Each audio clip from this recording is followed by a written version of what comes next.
Si Mercy? Nakita kayo? Pinakalala sa akin ni Balmores. Hindi ka nakilala, mamukaan.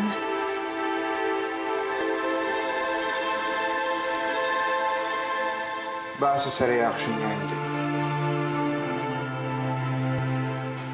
Buti.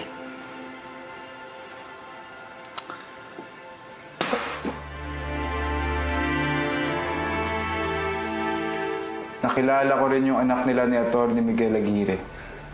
Si Fatima.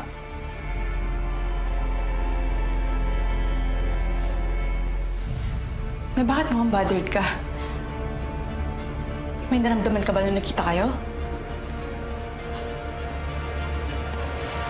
Kung meron man, sama ng loob. Dahil mukhang pinaikot nila ako noon para pakawalan ko siya.